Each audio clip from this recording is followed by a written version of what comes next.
Ale Oliveira e Nath Fiuza, qual é o ataque dos sonhos do Cruzeiro? Dudu, Gabigol e MP10. Pelo meio, Dudu em uma ponta, Gabigol na outra. Dá pro Caio Jorge entrar nesse ataque ou o KJ é banco, hein, Ale?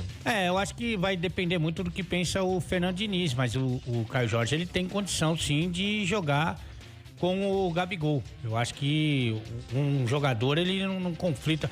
Eu sempre tenho a ideia de que bom jogador só ajuda, né? Só agrega, né?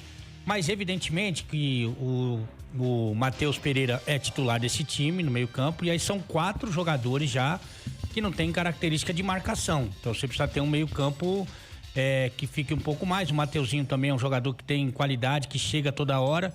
E aí seria um primeiro volante, o Lucas Romero, o Lucas Silva, enfim. Ou o próprio Wallace, que dá sinais de que tem se dedicado nesse período de férias para que volte numa condição melhor. Eu acho que é meio improvável. Talvez em alguns jogos contra adversários menos fortes você possa fazer essa formação ou circunstâncias de jogo, né? Mas imagino que o Caio seria um reserva pro ataque, e aí você pode colocar o Caio como um reserva para qualquer posição, qualquer uma dessas 3. Eu acho que o Caio tem condição de jogar sim, mas em princípio contra outros grandes clubes, eu acho que ele vai reforçar um pouco mais o meio campo. Ô, Nath Fiuza, você tá com o Ale Oliveira ou você imagina o torcedor quer ver o time pra cima, né? Um time meio ofensivo. Se forem 3 atacantes, é Dudu, Gabigol e quem mais? Além do MP10, o Matheus Pereira no meio campo, hein, Nath?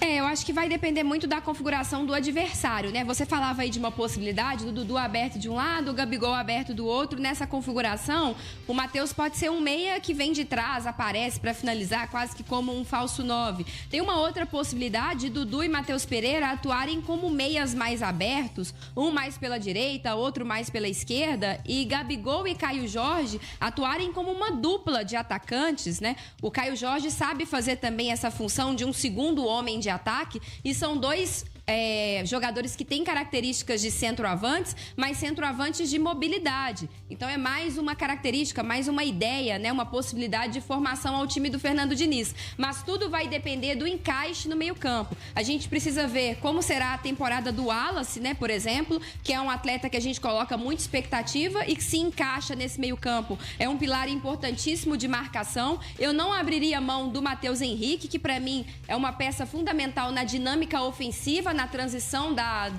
defesa para o ataque do Cruzeiro. Eu acho que na maior parte da temporada o Cruzeiro vai ter que fortalecer mais o seu meio-campo e jogar com só 2 atacantes. E aí eu acho que nessa dinâmica o Caio Jorge acaba sendo banco e terá uma dupla com o Dudu e com o Gabigol, viu, Thiago? Com esse meio-campo tão forte que você e o Ale destacaram, qual seria então o meio-campo? Você já tem o 10, que é o Matheus Pereira, 10 e faixa, né? Titular. Acho que o Romero terminou o ano cheio de moral. Mas assim, potencialmente, imagina-se que o Wallace seja o jogador, né? Inteiro, fisicamente melhor, mais adaptado. A carreira do Wallace é maior do que da... Mas aí dança o Romero?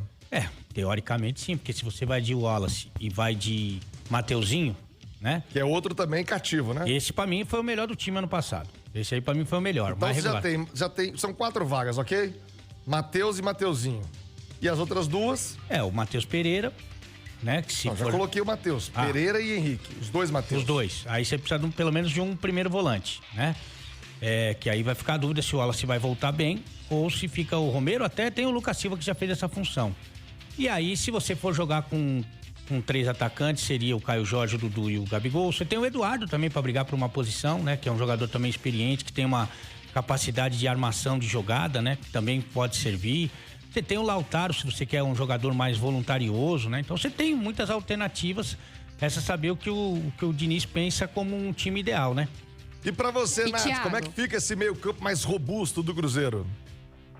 Eu acho que dependendo do adversário, quando o Cruzeiro precisar de mais marcação, eu não descartaria o Wallace e o Romero jogando juntos. Mas aí num cenário belíssimo, ideal de um Wallace jogando muita bola. Porque quando ele tá mal na marcação, ele puxa pra baixo o Romero, que acaba ficando sobrecarregado. Foi o que a gente viu acontecer em algumas vezes em 2024. Mas não descartaria também, em algum momento, o homem de velocidade pelo lado do campo ser o Bolassi ou o próprio Marquinhos. Numa dinâmica de um cara de mais explosão, de mais velocidade, né? né? E aí você tem uma outra característica. Acho que num segundo tempo, num cenário específico, contra um adversário que te dá mais espaço, pode ser uma possibilidade também. Acho que a grande notícia é o fato de você ter atletas com características diferentes. Se o Cruzeiro sofreu com escassez em 2024, em 2025 vai ter muita oferta, né? É isso.